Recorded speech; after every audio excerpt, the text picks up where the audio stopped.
Last class में हमने relative motion start किया था, ठीक है ना, उसके कुछ प्रॉब्लम्स भी किए थे। आज वो ही कंटिन्यू करना है। देखो और है ना, ये आज का लेक्चर और एक नेक्स्ट लेक्चर, ठीक है, वो लेक्चर से तो रिलेटिव मोशन पूरा प्रॉपर्ली कंप्लीट हो जाएगा, ठीक है, कॉम्पिटिटिव लेवल के साथ, ठीक है। इसकी मैं डीपीपी अलग से दूंगा, वो एक सॉल्व करनी है, ठीक है। तो आज कंटिन्यू करते हैं, तो पहले रिवाइज कर लेते हैं फटाफट। रिलेटिव मोशन का मतलब क्या है कि हम क्या चेंज कर रहे हैं, फ्रेम चेंज कर रहे हैं। अगर मैं ग्राउंड से देखूं तो कुछ मोशन दिखेगा, और सपोज जैसे कार मूव कर रही है, 2-3 कार जा रही है, हम कार की फ्रेम में आ जाए तो मोशन क्या हो जाएगा, चेंज हो जाएगा, ठीक है ना। हमने एक सिंपल इक्वेशन भी स्टडी की थी। सपोज मैं ऐसा कहूँ VAB, मैं ऐसे लिखूं VAB, मतलब मैं किसकी वेलोसिटी स्टडी कर रहा हूँ, एक ही या किसकी, एक ही, किसके रिस्पेक्ट में कर रहे, मतलब डी के नजरिए से देख रहे हैं, किसको देख रहे हैं, एक को, ठीक है। तो उसे कहते हैं velocity of with respect to D, ठीक है ना। और इसकी सिंपल इक्वेशन भी देखी होगी, VAB हो तो क्या होगा, ठीक है ना, ये रिलेटिव वेलोसिटी का कांसेप्ट, ठीक है। इसके लिए तो हमने प्रॉब्लम्स भी किए थे, और भी प्रॉब्लम्स करने हैं, प्रैक्टिस करनी है आज, तो ना 1-2 पॉइंट्स लिखवा देता हूँ, वो हमें ना प्रॉब्लम्स में बहुत काम आएंगे। लास्ट आई थिंक हमने वो ट्रेन वाले प्रॉब्लम्स किए थे, वो क्रॉसिंग वाले प्रॉब्लम्स किए थे ना, ठीक है। तो एग्जाम के टाइम मतलब मैं वो JEE नीट की बात कर रहा हूँ। जब JEE नीट होगी उसमें थोड़ी दिया होगा कि भाई ये रिलेटिव मोशन का प्रॉब्लम है, ये 1D का प्रॉब्लम है, उधर तो सिर्फ क्वेश्चन होगा। अब तुम्हें कैसे पता कि भाई रिलेटिव मोशन लगाओ या नहीं लगाओ, तो उसके लिए कुछ क्लूज होते हैं। जैसे ये ट्रेन वाले क्रॉसिंग वाले प्रॉब्लम्स आ जाए तो रिलेटिव मोशन लगता है, ठीक है। बाद में कोलिजन वाले भी आते हैं, सपोज एक कार ऐसे और एक कार ऐसे आते हैं, कोलिजन भी हो सकता है, तो कोलिजन वाले प्रॉब्लम आए वो भी रिलेटिव मोशन से होते हैं। रेन वाले प्रॉब्लम, रेन सपोज बारिश ऐसे गिर रही है, ये तो नोट भी किया होगा, सपोज बारिश वर्टिकली गिर रही है, और अगर व्हीकल पे जा रहे हो तो मतलब बारिश वर्टिकली जैसे सामने आ रही हो ऐसा लगता है, तो वो बारिश के रेन के प्रॉब्लम्स होते हैं, रिवर के प्रॉब्लम्स होते हैं, वो सब प्रॉब्लम में क्या रिलेटिव वेलोसिटी स्टडी करते हैं। ठीक है, तो वो एक पॉइंट पहले लिख लेते हैं, 2 3 4 बना के नए स्टेटमेंट लिख लो।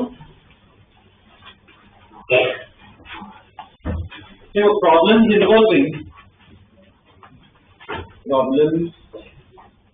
Involving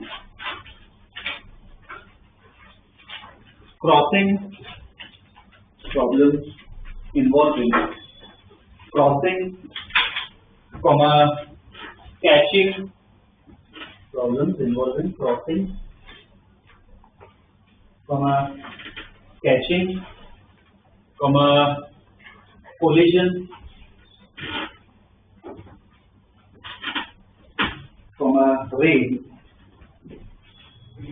rain are studied using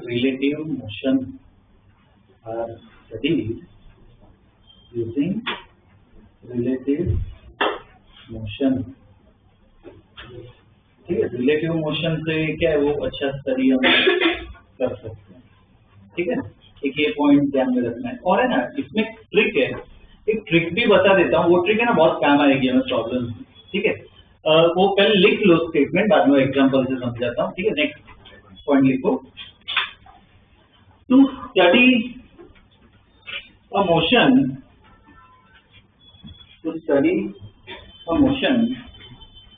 in frame of an object, to study motion in frame of an object, अब 2 पार्ट है, इसमें पहले पार्ट में लिखो, assume that object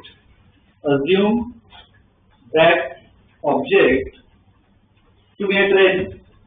Assume that object to be at rest. Assume that object to be at rest. ये पहला point. दूसरा part लिखो, give the velocity of that object,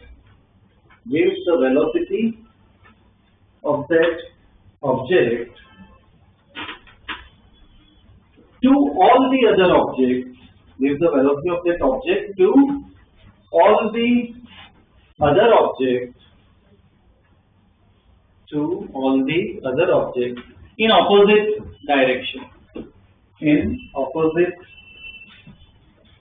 direction.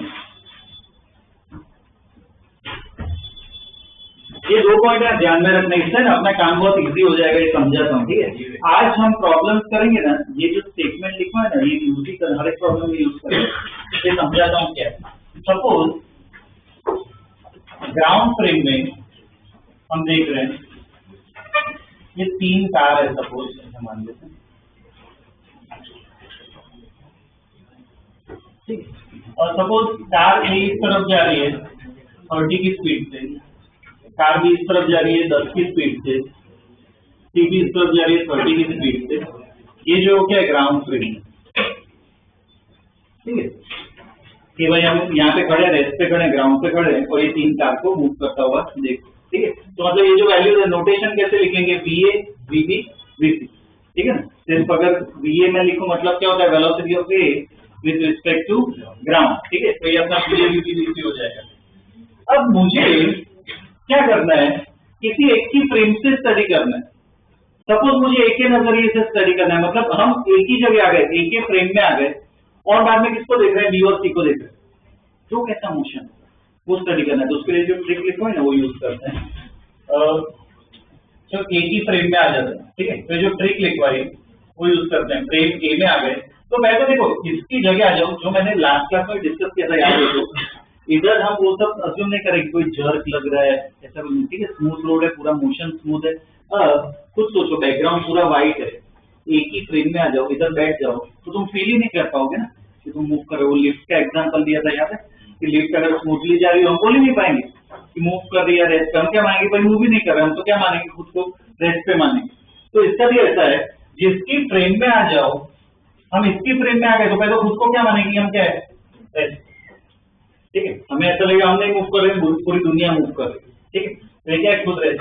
अब मुझे जानना है कि बी और सी कैसे मूव करेंगे, तो ट्रिक जो बताई वो यूज करो। पहला पॉइंट ये, जो ऑब्जेक्ट पे स्टडी करे जिसकी फ्रेम में तो उसको रेस्ट पे मान लो। दूसरा पॉइंट क्या करें, velocity of that object for the other object in opposite direction. मतलब बी को मुझे स्टडी करना है, तो देखो बी की खुद की स्पीड तो थी 10, अब मुझे ए के नजरिए से देखना है कि बी कैसा मूव करेगा। खुद की 10 की स्पीड तो है ही, और दूसरा पॉइंट क्या कहता है, इसकी वेलोसिटी भी इसको दे दो और ऑपोजिट डायरेक्शन में दे दो। इसकी वेलोसिटी कितनी थी, 30 थी इस तरफ, तो ये 30 इसको दे दो और ऑपोजिट डायरेक्शन में दो। ये राइट में है तो किधर दूं मैं, लेफ्ट में, तो ओवरऑल कितनी हो जाएगी 40। मतलब ए को क्या लगेगा कि बी की स्पीड कितनी 40, 10 की स्पीड का काम नहीं दिखेगा, कितनी स्पीड का तो 40। मुझे ग्राउंड से समझा सकते हो, लॉजिकली सही है। ये 30 से आ रहा है, ये 10 से आ रहा है, तो इसके नजरिए से देखें तो क्या है 40 से आ रहा होगा ना, फुल स्पीड से, ज्यादा स्पीड से आ रहा होगा, ठीक है। सी को देखते हैं, सी की स्पीड इधर 30 है, सबको देना है, इसके नजरिए से देखते हैं तो इसको भी दो 30 दे दी, ऑपोजिट डायरेक्शन क्या आ गई 0। मतलब ए को क्या लगेगा, ठीक है रेस्ट पे। इधर समझा सकते हो लॉजिक, ये 30 से जा रहा है, ये भी 30 से जा रहा है, जैसे 7 से जा रहे हैं, तो क्या लगेगा रेस्ट पे, मूव भी नहीं कर रहे हैं, ठीक है। तो ये क्या लगेगा रेस्ट लगेगा। ये ट्रिक बहुत काम आती है, ठीक है। नोटेशन अगर मैं बताऊं, ये 40 में क्या लिखूं, जैसे ये सब लिखा है, मैं क्या लिखूं, ये बी की स्पीड है पर किसके रिस्पेक्ट में लिखे ए, तो ये बी बी ए कितना लिखोगे 40, ये इसके लिए क्या लिखूं सी को देख रहे हैं, ए के नजरिए से क्या होगा बी रेस्ट पे लगेगा, ठीक है। एग्जाम्पल में ड्रॉ कर लो और मुझे ना बी फ्रेम में भी बना के दिखो, बी की फ्रेम में कैसा दिखो, ठीक है। ये ट्रिक यूज करो।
हो गया क्या? बी फ्रेम में भी बनाना है, बी की फ्रेम में भी ड्रॉ बना दी। करो।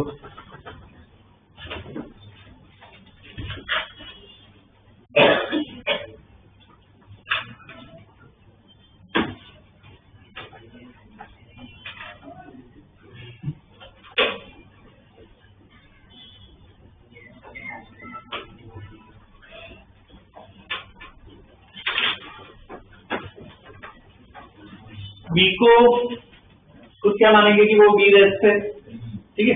अब जानना है कि ए कैसे मूव करेगा, तो इसके नजरिए से देख रहे हैं तो ए खुद की 30 से तो जा ही रहा है।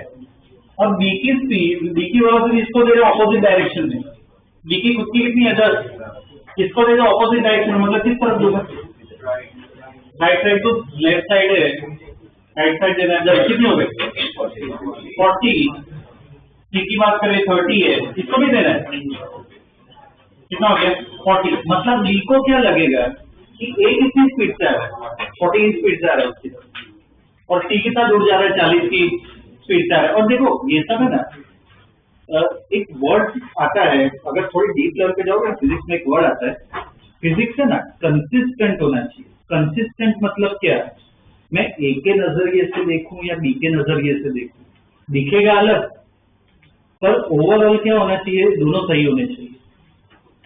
ए के नजरिए से देखो तो बी उसकी तरफ आ रहा है, कितनी स्पीड से आ रहा है 40, इसी लॉजिक से समझ में आ रहा है। बी के नजरिए से देखो ए उसकी तरफ कितने स्पीड से आ रहा है 40, ठीक है, दोनों एक दूसरे के सामने आ रहे हैं, ठीक है। नोटेशन बताओ, इसको मैं क्या लिखूं, बी ए बी, नोटेशन पे भी ध्यान देना है, नोटेशन पे लिखना है, ठीक है। बी के नजरिए से लिख रहे हैं, ये क्या होगा सी बी, ये भी कितना होगा 40, माइनस 40 की तरफ, सॉरी 40 होगा, ठीक है। ओके, तो ये सब पॉइंट क्या ध्यान में रखना है, ठीक है। एक और एग्जांपल देखते हैं, इसके ना प्रैक्टिकल बहुत सारे यूजेस भी है, ये ऐसा नहीं है कि भाई आज फिजिक्स पढ़ रहे प्रॉब्लम्स करने के लिए काम आता है, डे टू डे लाइफ में भी बहुत काम आता है। उसका एक एग्जांपल समझाता हूँ, ठीक है।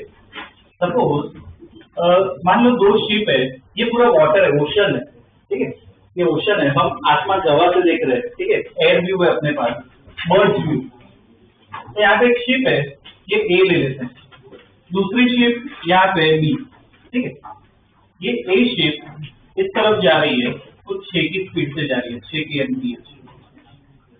ये जो बी शिप है वो इस तरफ जा रही है, 8 की स्पीड से जा रही है, ठीक है। अब ये ए और बी के नजरिए से हम देखें, मतलब जो ए और बी का जो कैप्टन होंगे, ठीक है, वो देख रहे हैं बीच पे जो कैप्टन होगा, ठीक है, वो सपोज शिप को देख रहा है। अब उसके लिए तो आसपास, उसके तो आसपास क्या पानी है और तो कुछ दिख नहीं रहा है, ठीक है। तो बी के नजरिए से अगर देखें हम ए को, शिप को, तो शिप कैसे जा रही है वो स्टडी करना है मुझे, ठीक है, ये सब बहुत काम आता है स्टडी। तो फिर रिलेटिव मोशन स्टडी करो, ये जो है वो क्या है ग्राउंड फ्रेम में। अब बी के नजरिए से मुझे देखना है, तो इसकी फ्रेम में आ जाते हैं, तो ये बी क्या मानेगा खुद को रेस्ट, क्योंकि वो तो मूव नहीं कर रहा है, आसपास की दुनिया मूव कर रही है। तो अब फिर ये ट्रिक लगा सकते हो, ये खुद की स्पीड तो होगी ही उसकी, इसकी वेलोसिटी इसको देगा ऑपोजिट डायरेक्शन में, किस तरफ दूंगा नीचे, ये ऊपर जा रहा है कहाँ पे, दो नीचे 8, टोटल स्पीड कितनी 14 हो जाएगी, वेक्टर है, रिजल्टेंट है ना, कितना होगा, नोटेशन करो, नोटेशन जिसकी वेलोसिटी है उसको पहले लिखते हैं, तो ए की वेलोसिटी मैं लिख रहा हूँ, किसके नजरिए से लिख रहे हैं, बी के, कितना आएगा ये 10, मतलब बी का जो कैप्टन है वो अगर बाइनोक्यूलर से ए को देखेगा तो ए कितनी स्पीड से जाता होगा, 10 की स्पीड से जाता होगा, और कैसे जाता हुआ दिखेगा, इधर जाता हुआ दिखेगा, कैसे जाता हुआ दिखेगा, होता है बी के कैप्टन में से लगेगा कि ए की जो शिप है ना वैसे ही जा रही है, ठीक है। कोलिजन होगा क्या, कोलिजन होगा कि नहीं होगा, नहीं होगा, ये इधर है, ये इधर से पास होगा, ठीक है, कोलिजन नहीं होगा, ठीक है। अब देखो इसका प्रैक्टिकल पॉइंट समझा, मान लो ये दोनों मिलिट्री शिप्स है, ठीक है, वॉरशिप्स। अब का जो कैप्टन है, ध्यान देना, ठीक है, तुम खुद सोचोगे, ऐसे दिमाग भी लगाना पड़ता है। अब जो नॉर्मल मिसाइल लॉन्च होती है शिप से पानी के अंदर, वो तो सीधी ही जाती है मिसाइल, ठीक है। तो अब कैप्टन देगा कि भाई शिप ऐसी है, तो अब कैप्टन बोलेगा भाई लॉन्च करो मिसाइल, तो वो इधर लॉन्च करेगा क्या मिसाइल? मान लो इधर स्पॉट हो गए t=0 पे, उसने बोला कि भाई लॉन्च करो, तो वो मिसाइल इधर लॉन्च करेगा। खुद सोचो, तुम उसकी जगह हो, कहाँ पे लॉन्च करोगे मिसाइल को? इधर पे, इधर कहाँ पे? नीचे थोड़ा लॉन्च करोगे, ऊपर? नीचे। क्यों नीचे लॉन्च करोगे? जब तक मिसाइल इधर पहुंचेगी शिप क्या है, इसे कहते हैं जजमेंट। वो कैलकुलेशन करेगा कि इतने टाइम पे वो क्या लगेगा, इक्वेशन ऑफ मोशन, वही लगता है और कुछ नहीं लगता है। तो ऐसे वो जजमेंट लेते हैं, ठीक है, ऐसे ये सब इक्वेशन ना अप्लाई होती है, ठीक है, और कुछ नहीं होता है। ये प्लेन से जो बॉम्ब ड्रॉप करते हैं और वो सब में क्या है, वो काइनेटिक्स यूज होता है, वो सब की ट्रेनिंग लेनी पड़ती है उनको, ठीक है ना। ये अपने क्या कहते हैं, तुम अगर जाओगे ये जो नेवी स्कूल्स और वो सब होती है, उसमें जो ऊपर लेवल पे जो पोजीशंस होती है कैप्टन और वो सब जो होता है ना, वो सिर्फ ऐसे ही नॉर्मल कैप्टन नहीं होते हैं, देखना काफी है ना, इंजीनियर्स होते हैं, उन्होंने इंजीनियरिंग करी होती है, और जो नहीं की होती है उनको अलग से कोर्स करवाते हैं वो लोग इंजीनियरिंग का, क्योंकि ये सब सीखना बहुत जरूरी होता है, ठीक है, तभी क्या तुम ढंग से डिसीजन ले पाओगे। तो ये सब रिलेटिव मोशन ना बहुत काम आता है प्रैक्टिकल ये सब केस में, ठीक है। तो ये दूसरा एग्जाम्पल भी लिख लो, ठीक है, दूसरा एग्जाम्पल ड्रॉ करो, तो अपने आप ड्रॉ करो, बोर्ड से देखने की जरूरत नहीं है।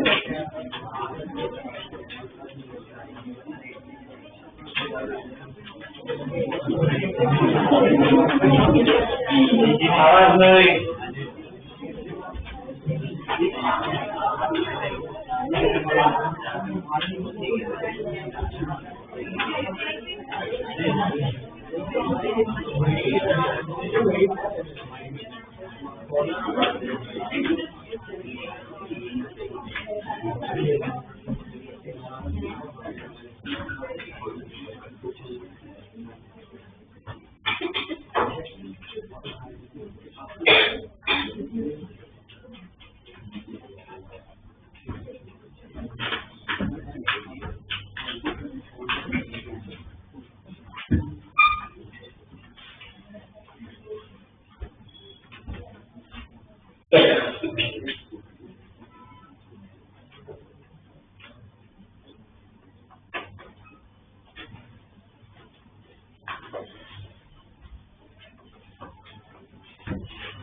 ओके, चलो इसके क्वेश्चन अलग अलग सॉल्व करते हैं। ड्रॉ करोगे क्वेश्चन लिखो।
Find minimum distance.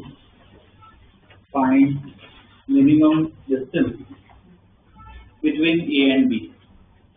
Find minimum distance between A and B.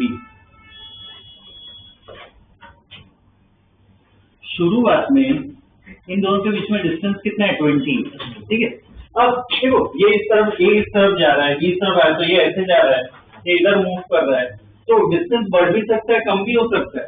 दोनों मूव कर रहे हैं तो मोशन थोड़ा कॉम्प्लिकेटेड हो जाता है स्टडी करना। तो ऐसे टाइप के प्रॉब्लम में जहाँ पे मल्टीपल मूवमेंट हो रहा हो ना, तो हमेशा क्या करो, ये रिलेटिव मोशन स्टडी किसी एक ही फ्रेम में आ जाओ तो अपना काम आसान हो जाएगा, ठीक है। तो एक काम करते हैं, वो किसी की भी फ्रेम में आ सकते हो, ए या बी आंसर सेम ही आएगा। तो अभी एक जैसा ही करते हैं, एक ही फ्रेम में आ जाते हैं, ठीक है, एक ही फ्रेम में आ जाते हैं, डी को स्टडी करते हैं। तो पहले तो मुझे डायग्राम ड्रॉ करके बताओ, एक ही फ्रेम में आ जाओ, अभी जो इतनी प्रैक्टिस की है, ठीक है, डायग्राम बनाओ, एक ही फ्रेम में आ जाओ, ड्रॉ करो, बी कैसा जाता हुआ दिखेगा, बनाओ।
क्या कह रहा हूँ, चलो बताओ पहले ए का क्या लिखूं मैं। इधर देखो लिखना है, लिखना इधर कैसे फ्रेम ए में हो, ठीक है। ए का क्या होगा, रेस्ट पे, ये खुद को क्या मानेगा रेस्ट पे, और वो बी को देख रहा है, तो बी की खुद की स्पीड तो है 4, और बोलो बता 3 कहाँ पे दूंगा, नीचे दे देते हैं 3। तो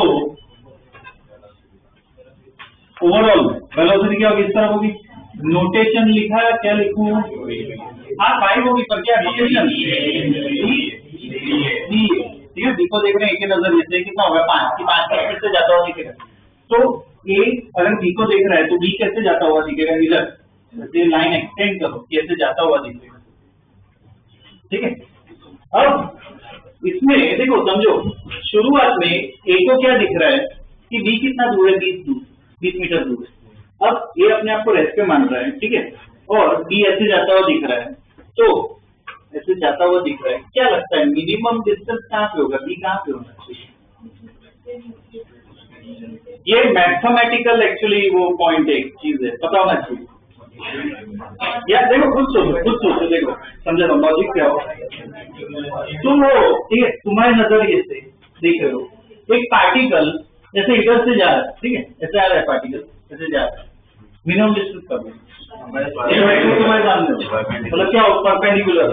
तो एग्जैक्ट इधर परपेंडिकुलर डिस्टेंस बने, जब बी यहाँ पे होगा ना, तब ये जो डिस्टेंस होगा वो क्या होगा, मिनिमम। तो ये तुम्हें निकालना है। अब कैसे निकालोगे बोलो, ऐसे ये प्रॉब्लम हो, मतलब क्या ट्रिग्नोमेट्री ऐसे निकालना हो, क्या यूज करो हमेशा, ऐसे कोई ट्रायंगल पता हो तो क्या ट्रिग्नोमेट्री से स्टडी करना होता है। तो कोई एंगल पर पता होना चाहिए ट्रिग्नोमेट्री के लिए, एंगल पता है, ये एंगल पता कर सकते हो, ये 3 है तो ये भी 3 होगा। ये ट्रायंगल को देखो, ये तो थीटा ले लेते हैं, तो tan थीटा मैं क्या लिख सकता हूँ, परपेंडिकुलर अपॉन बेस 3/4 कितना होगा, 37 डिग्री, ठीक है ना। अब ये ट्रायंगल स्टडी करो, अप्लाई करो, देखो क्या रहा है डी में, तो लगाओ ट्रिग्नोमेट्री।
क्या होगा ट्रिग्नोमेट्री,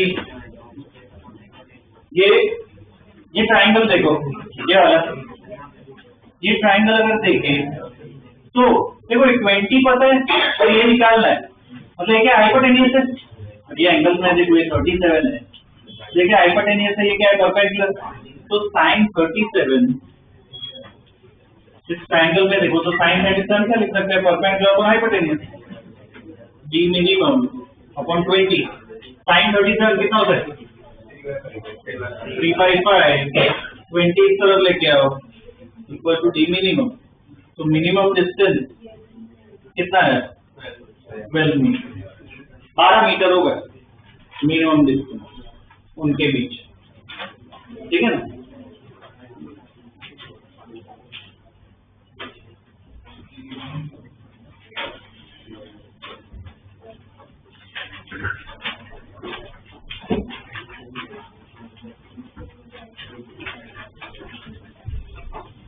ठीक है,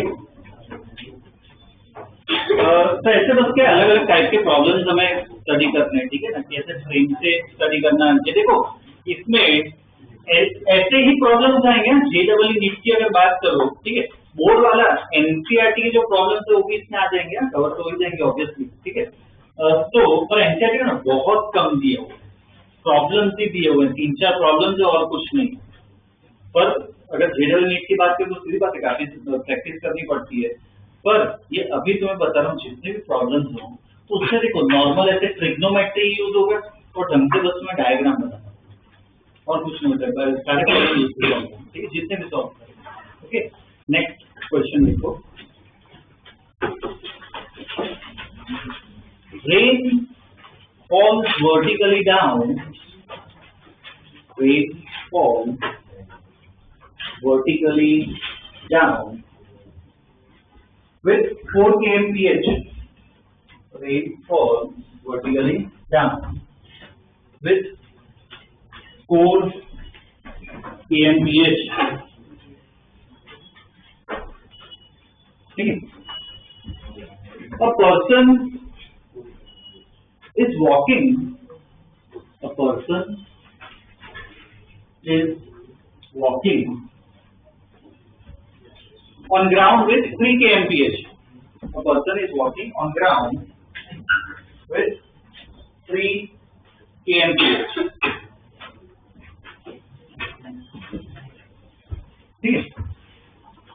At what angle? At what angle with the vertical? At what angle with the vertical should the umbrella be held? Should the umbrella be held? What angle is the vertical? Should the umbrella be held? ठीक है, पहला problem rain वाला है, साथ में करते हैं, दूसरा अपने आप एक बार ट्राई करना। देखो बारिश गिर रही है, बारिश कैसे गिर रही है, वर्टिकल गिर रही है, डाउनवर्ड, कितनी स्पीड से गिर रही है 4, नोटेशन क्या लिखूं मैं, V क्या लिखूं, R, सिर्फ R, जो ग्राफ के फ्रेम में वो कितना होगा 4, कि 4 की स्पीड से क्या बारिश नीचे गिर रही है। पर्सन जो है वो ग्राउंड पे है और पर्सन की स्पीड कितनी दी है 3, अब पर्सन इधर जा रहा है, जा रही है, इधर भी जा सकते हैं, इधर भी जा सकते हैं, कैसे भी जा सकते हो, तो अपने डायग्राम पे डिफाइन करते हैं, ठीक है। मान लेते हैं इस तरफ से क्या लिखूंगा, BM लिख लिया, ठीक है, इस तरफ कितना स्पीड दिया हुआ। अब देखो, और ये जो कुछ भी नोटिस किया हो तो बारिश अगर वर्टिकली गिर रही है और हम व्हीकल पे स्पीड पे जा रहे हैं तो बारिश गिर रही है और मैं इधर स्पीड से जा रहा हूँ तो मेरे लिए बारिश है ना वर्टिकल नहीं गिरेगी, सामने आती हुई दिखती है, ठीक है। हम जिस स्पीड पे जाते हैं बारिश के सामने आती हुई दिखती है, ओके। तो इस पर्सन को क्या लगेगा कि बारिश ऐसे उसके सामने आ रही है, तो अम्ब्रेला उसको कैसे होल्ड करनी चाहिए वो क्वेश्चन में पूछा। तो इधर ऐसे टाइप के प्रॉब्लम्स भी लिखवा था जो आगे कि रेन वाले प्रॉब्लम्स है उसमें रिलेटिव मोशन लगाओ। मतलब क्या, ये तो ग्राउंड फ्रेम में, किसकी फ्रेम में आऊं मैं, मैन की फ्रेम में आऊं या रेन की फ्रेम में आऊं? ऑब्वियसली मैन, क्योंकि अब अम्ब्रेला में देखनी है, ठीक है ना, तो मैन की फ्रेम में आ जाओ और डायग्राम ड्रॉ करते हैं, ठीक है। तो मैन की फ्रेम में आ जाते हैं, तो पहले इसका बोलो, इसका खुद का क्या करूं, रेस्ट पे, ठीक, वो क्या है, रेस्ट पे होगा। और रेन, अब देखो इधर रेन कुछ अभी बनाने की जरूरत नहीं है, सिर्फ वेक्टर्स ड्रॉ करो। रेन कैसा दिखेगा, रेन की खुद की स्पीड तो होगी। और बोलो बाद में, बोलो अभी ये जो ट्रिक लगा क्या करें, मैं किसको दे दूं, कहाँ पे दूं, प्लेस कर दूं, कितने A3। तो इस मैन को क्या लगेगा, बारिश कैसे गिर रही है, क्या लिखूं, नोटेशन बोलूं, brain with respect to man, ठीक है। तो उसको अम्ब्रेला, अम्ब्रेला कैसे ऐसे होगा कभी चीज, ठीक है। तो ये वर्टिकल के साथ ये एंगल निकालना है। अब बोलो ये एंगल कैसे निकालोगे, ऐसा कोई डायग्राम आए, देखो ये बहुत सारे प्रॉब्लम्स अब कर चुके हैं, ट्राई हो जाना चाहिए, ये सब दिया हो और एंगल निकालना हो, क्या होगा, ट्रिग्नोमेट्री यूज करो, ठीक है ना, यूज करो ट्रिग्नोमेट्री, देखो क्या आ रहा है एंगल, करो ड्रॉ करो, ये निकाल दो।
ये ट्राइंगल अगर देखो तो 10 थीटा, ये ट्राइंगल को देखे तो क्या होगा, ये परपेंडिकुलर अपॉन बेस, ये कितना होगा 3, ये 3 है तो ये भी 3 होगा, ये कितना होगा 4, क्या होगा 3/4, कितना होगा एंगल 37 होता है ना, मतलब उसको अम्ब्रेला 37 डिग्री कैसे पकड़ लीजिए तो प्रॉपर क्या है वो प्रोटेक्शन मिलेगा, ठीक है ना। अच्छा, पर्सन को रेन कितनी स्पीड से आती हुई दिखेगी, 4 की स्पीड से गिरती हुई दिखेगी, 5, ठीक है ना, 5 से आती हुई दिखेगी, 5 की स्पीड से आती हुई दिखेगी, ठीक है ना, ओके। तो ऐसे प्रॉब्लम काफी बार आ चुके हैं, ठीक है ना, ये JEE नीट में। और ये क्या कहते हैं एनसीईआरटी में ऐसा ही सिमिलर प्रॉब्लम्स है, बस आई थिंक वैल्यूज थोड़ी अलग, ठीक है, वही प्रॉब्लम रहता है, ओके। नेक्स्ट क्वेश्चन लिखो,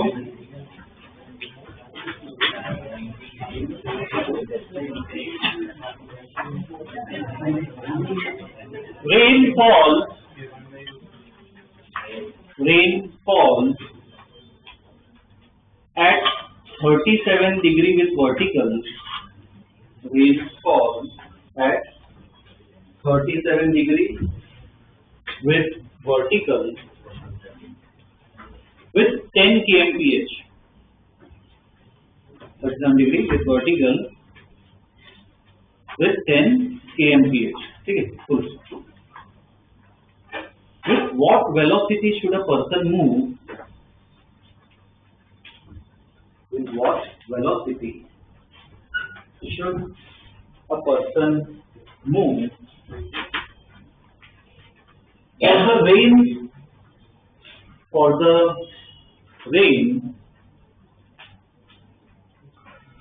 the rain to appear falling vertically down, for the rain to appear falling vertically down.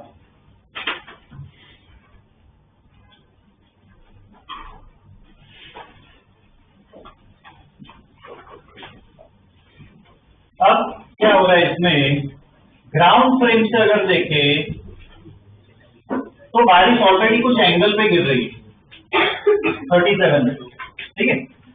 तो पहले तो मुझे ये बताओ कि ग्राउंड फ्रेम में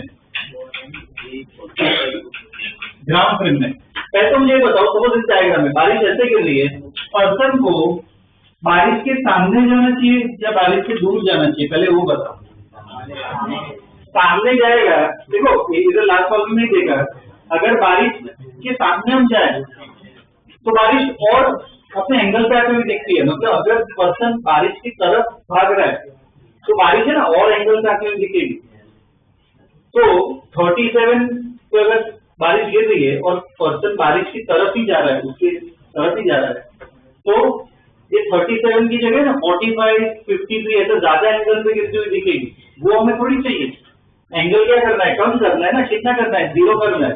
तो ऐसे केस में पर्सन को कहाँ पे जाना चाहिए, ऑपोजिट में जाना चाहिए, ठीक है। ध्यान रखना, वैसे पता होना चाहिए, तो ऐसे जाना चाहिए, VM ऐसा होना चाहिए, ये नहीं होना चाहिए, ठीक है। तो वैसे ड्रॉ कर लो और फिर वो मैन की फ्रेम में आ जाओ, चलो ट्राई करो सॉल्व करने का।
मैन की फ्रेम में ड्रॉ करो, उसको रेस्ट लगाओ, रेन को देखो वेक्टर, VRN देखो कैसा होना चाहिए, प्रॉपर्ली बनाओ वेक्टर, ये वेक्टर का प्रॉब्लम है एक्चुअली।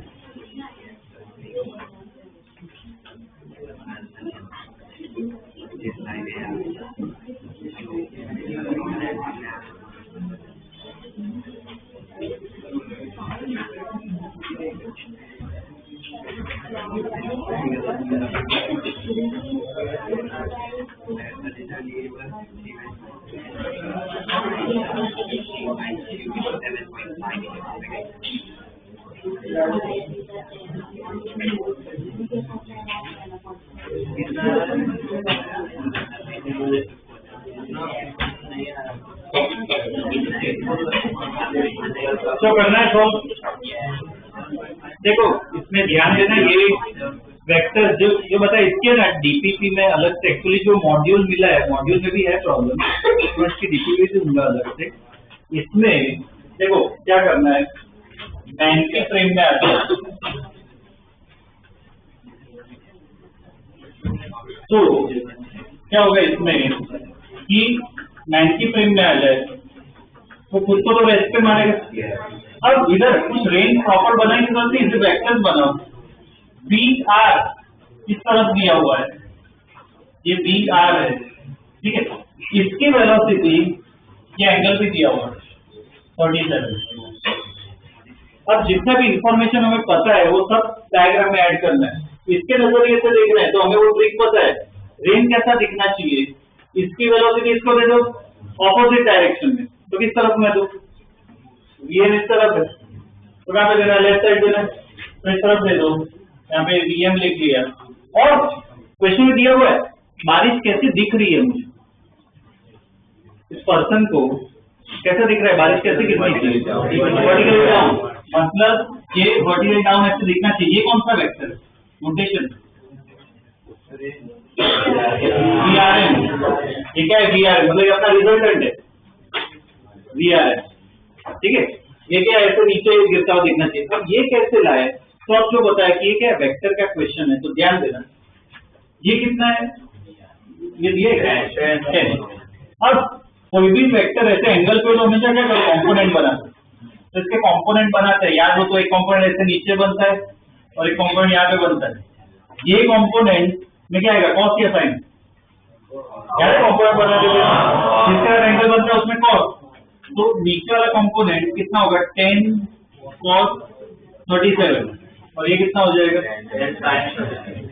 एक बार कंपोनेंट बनाए मतलब मैंने क्या किया, इस वेक्टर को तोड़ दिया, तो ये वेक्टर भूल गया, खत्म हो गया।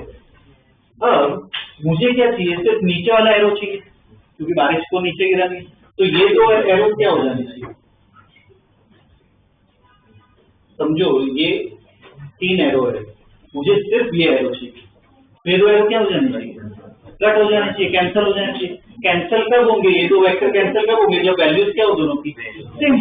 तो Bm किसके बराबर होना चाहिए, 10 sin 37 3/5 कितना है 6, मतलब मैन की स्पीड कितनी होनी चाहिए, 6 होनी चाहिए। तो ये वेक्टर कैंसिल होगा, क्या नीचे ही बचेगा वेक्टर, मतलब बारिश क्या होगी, नीचे गिर, ठीक है। ये वेक्टर का प्रॉब्लम है, वेक्टर की तरह ट्रीट करना है, ये कैंसिल कर दिया तो एक ही एरो बचा नीचे, तो बारिश क्या होगी, ऐसे ही गिरेगी, नीचे ही गिरेगी, ठीक है। देख लो ये सही करके गलत, ये सही करके गलत,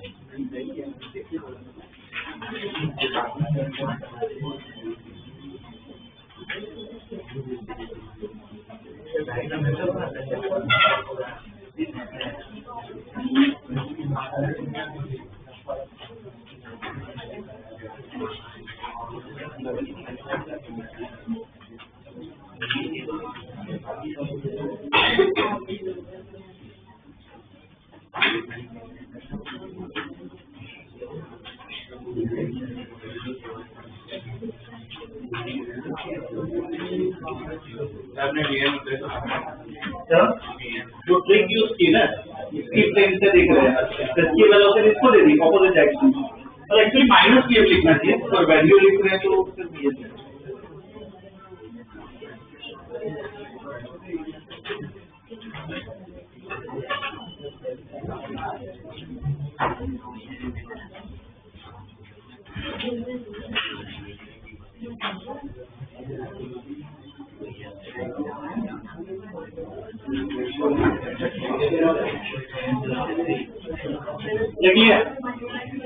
एक और यानी एक और टाइप के जो प्रॉब्लम्स इसमें आते हैं वो कौन सा आते हैं, कोलिजन वाले। इस सपोज यहाँ पे ऐसे एक पार्टिकल इधर है, ठीक है, दूसरा पार्टिकल यहाँ पे ए और बी सपोज ले लिया, इनके बीच में डिस्टेंस दी है शुरुआत का। अब ए इस तरफ जा रहा है कुछ v1 स्पीड पे, ये एंगल θ1 ले लेते, बी कुछ इस तरफ जा रहा है v2 स्पीड से एंगल θ2, तो ये ऐसे जा रहा है, ये ऐसे जा रहा है, टकरा सकते हैं। ये बात सपोज जरूरी थोड़ी कि टकराएंगे ही, तो ये बहुत ज्यादा है स्पीड, जब आप निकल जाएगा स्लोली आएगा, तो फिर टकरा नहीं सकते हैं, ठीक है ना। तो ऐसे केस क्या आएंगे कि कोलिजन होगा कि नहीं होगा, वो सब कंडीशंस हमें स्टडी करनी है, ठीक है। तो ऐसे टाइप के प्रॉब्लम्स भी कैसे रिलेटिव मोशन से सॉल्व होते हैं, ठीक है। तो इसका ना क्वेश्चन के फॉर्म में ही बना देते हैं, कंसेप्ट इसमें सिखा देता हूँ मैं, ठीक है। क्वेश्चन में ये ड्रॉ करो डायग्राम, लिखवा रहा हूँ क्वेश्चन।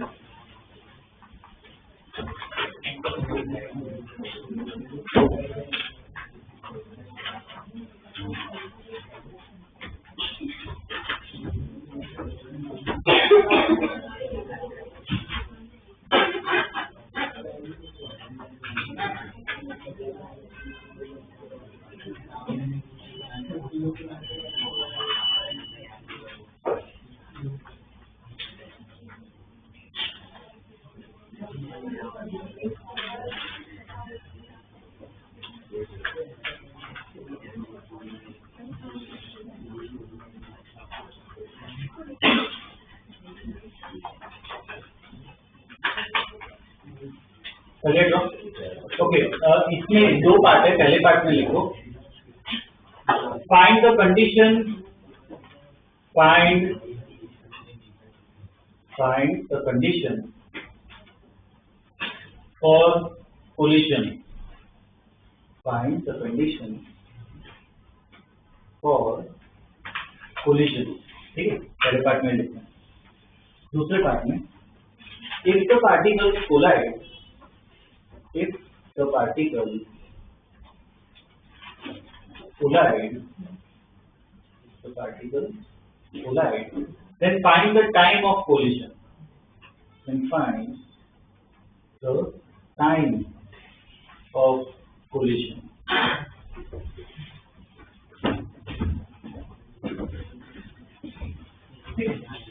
अब देखो इसमें ऐसे ये जो है वो क्या ग्राउंड फ्रेम में दिया हुआ है, कोई भी एक ही फ्रेम में आ जाए तो बी की फ्रेम में आ जाते हैं और स्टडी करते हैं, ठीक है। तो पहले ये यहाँ पे,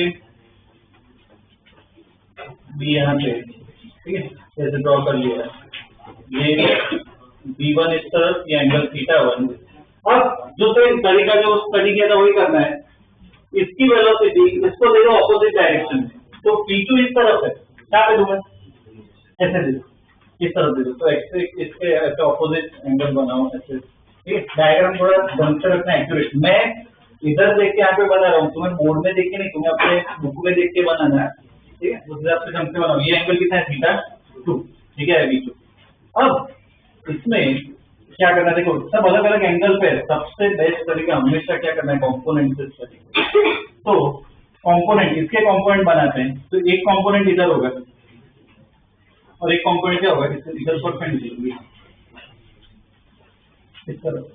इसको मैं क्या लिखूं, V1 cos θ sin θ, क्या एंगल बन रहा है ना, cos θ1। ये कितना होगा, V1 sin θ1। कंपोनेंट बना के मतलब तोड़ दिया, अब इसको भूल जाओ, ये गायब हो गया, ये दो ही बचे।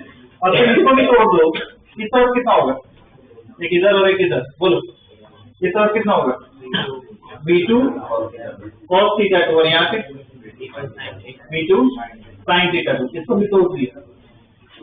तो अब कौन से वेक्टर्स बचे, एक वेक्टर ऊपर एक वेक्टर नीचे और ये दो वेक्टर इधर ही बचे। अब लॉजिक से देखो सॉल्व करते हैं। बी के नजरिए से देखना है, वो तो रहते है, इसके नजरिए से देखना है। मैं ए को देख रहा हूँ, कब टकराएगा, जब एरो उसकी तरफ आ रहा हो तभी टकराएगा। बी को क्या लगना चाहिए, ए एग्जैक्ट मेरे सामने आ रहा है, तभी बी क्या मानेगा कि भाई वो टकराने वाला है मेरे साथ, ठीक है। एग्जैक्ट सामने आता हुआ दिखना चाहिए, मतलब ये एरो बचना चाहिए। तो ये भी एरो क्या हो जाना चाहिए, कैंसिल हो जाना चाहिए। तो यही एरो बचेगा, क्या होगा, इस तरफ आएगा, टकरा जाएगा। तो ये दोनों एरो कैंसिल करने हो तो क्या करो, ये दोनों क्या होना चाहिए, इक्वल। तो V1 sin θ1 किसके बराबर होना चाहिए, V2 sin θ। मतलब ये कंपोनेंट अगर कैंसिल हो जाए तो क्या होगा, वो टकराएगा। ये कंडीशन है कोलिजन, ठीक है। ये ड्रॉ करो, पर बुक में देख के ड्रॉ करना, ठीक है। तुम्हारी बुक में देख के ड्रॉ करना, उस हिसाब से डायग्राम बनाना, एक्यूरेट लिखना चाहिए। मैं स्टेटमेंट लिखवा रहा हूँ, चलिए ड्रॉ कर लो। और इधर लिखना है फ्रेम बी में स्टडी कर रहे हैं।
ड्रॉ कर लिया डायग्राम, इसके नीचे स्टेटमेंट लिखो, if v1 sin θ1,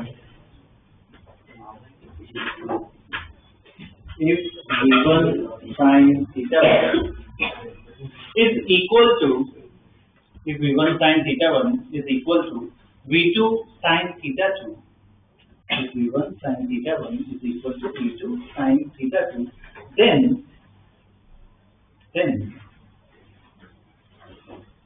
A will appear, then A will appear to move directly towards B. A will appear to move directly towards B and will collide,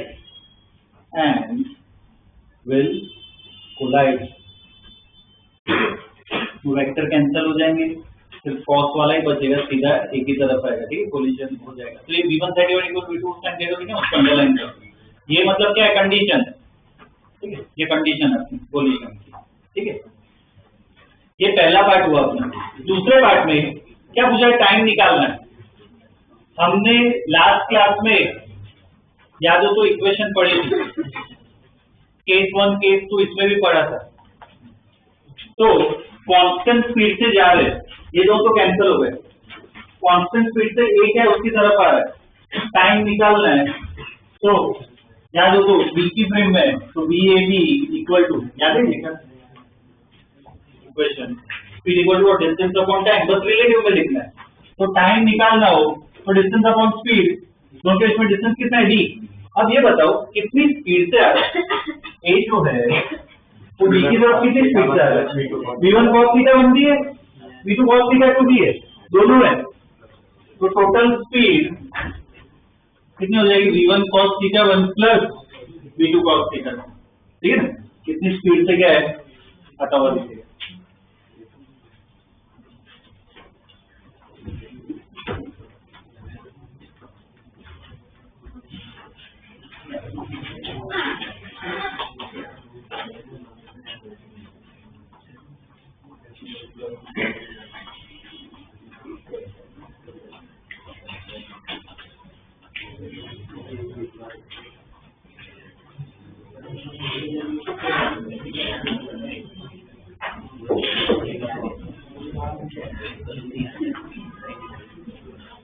ठीक है, ऐसे कोलिजन वाले प्रॉब्लम्स भी आते हैं।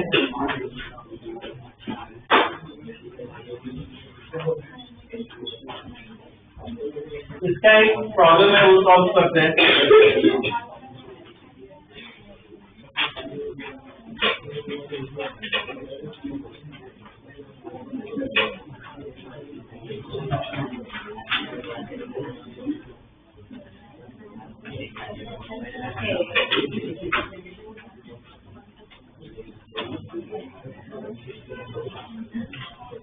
तो ये ड्रॉ करो, क्वेश्चन है, ड्रॉ करो।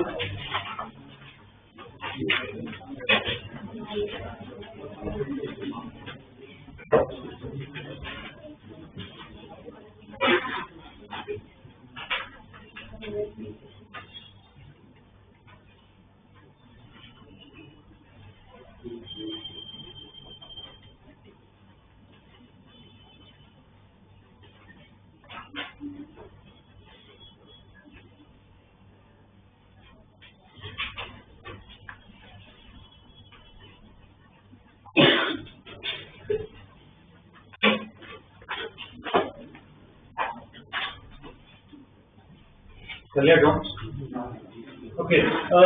Find V, find V such that P and Q collide. Find V such that P and Q collide in the air.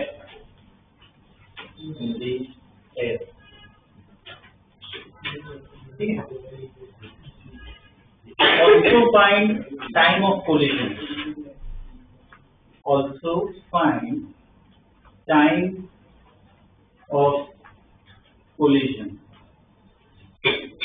Also find time of collision. ठीक है, अभी फाइंड। तो अब सही अप्रोच वही होगा, क्या करना है, तो सबको एक जैसा ही डायग्राम बनाना है।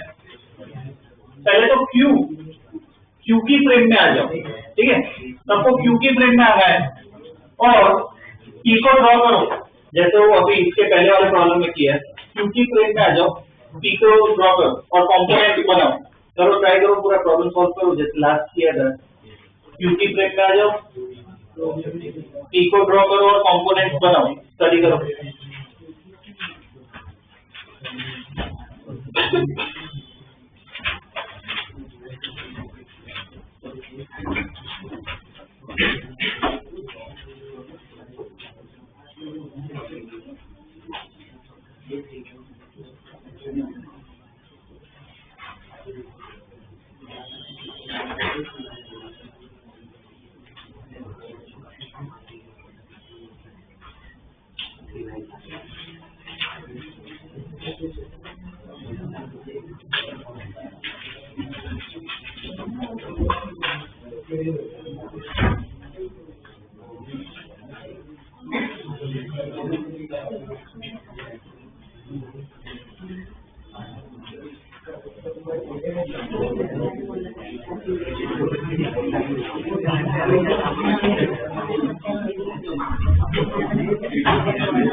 कंपोनेंट्स भी बनाओ।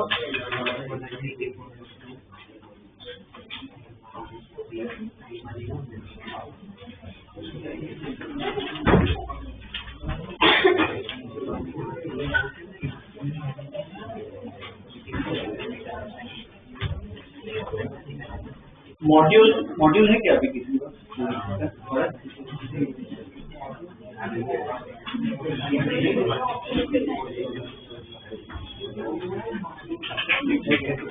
डायनामेटिक्स का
ओके, ध्यान दो, ये क्यू फ्रेम में अगर देखें, P यहाँ पे है, Q यहाँ पे, क्यू फ्रेम में देखें तो खुद क्या रेस्ट पे है और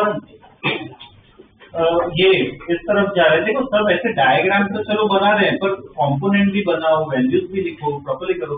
इसकी वेलोसिटी इसको देनी ऑपोजिट डायरेक्शन में, इस तरफ है, इस तरफ देना पड़ेगा। ये भी दे दिया, ये एंगल कितना होगा 45। अब क्या करो, कंपोनेंट्स बनाओ। तो एक कंपोनेंट इसकी बात करें तो एक कंपोनेंट इस तरफ कितना होगा, वो कंपोनेंट 20 cos 53 और ये कंपोनेंट 20 sin 53, और ये भूल जाओ, इसको तुमने तोड़ दिया। अब सिमिलरली इसको इस तरफ कंपोनेंट कितना होगा, v cos 45 और यहाँ पे कितना होगा, v sin 45। ठीक है, अब वो कोलिजन करवाना है तो ये तो एरो क्या कैंसिल हो जानी चाहिए, तो क्या आना चाहिए, 20 sin 53 इक्वल टू क्या होगा, v sin 45। तो ये 20 इंटू sin 53 कितना होगा, 4/5 इक्वल टू v इंटू 1/√2, ये कितना आ जाएगा, 16√2 मीटर पर सेकेंड। ठीक है, इसमें क्या होनी चाहिए, स्पीड होनी चाहिए। टाइम ऑफ कोलिजन पूछा हो तो टाइम के लिए हमें पता है कि इतनी स्पीड से जा रहा है, तो कब कोलिजन होगा, time equal to distance upon speed, और रिलेटिव में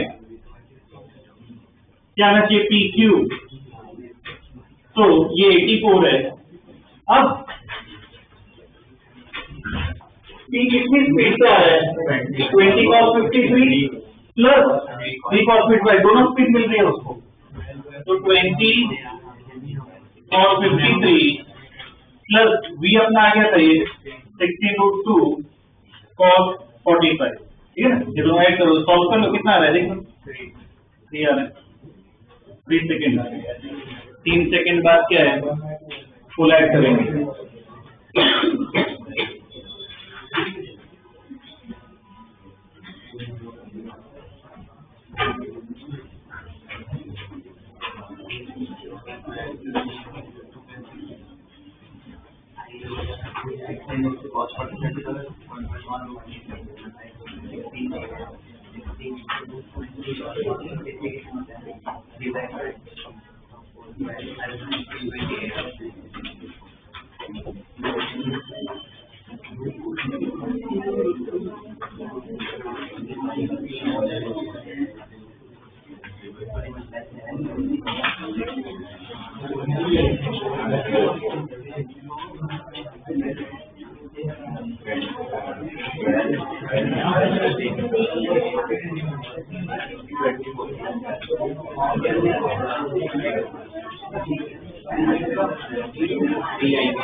ओके, देखो ये ध्यान दो यहाँ पे, बस एक और लेक्चर बचा है अपना, तो ये मोशन इन 2D भी क्या अपना पूरा खत्म हो जाएगा।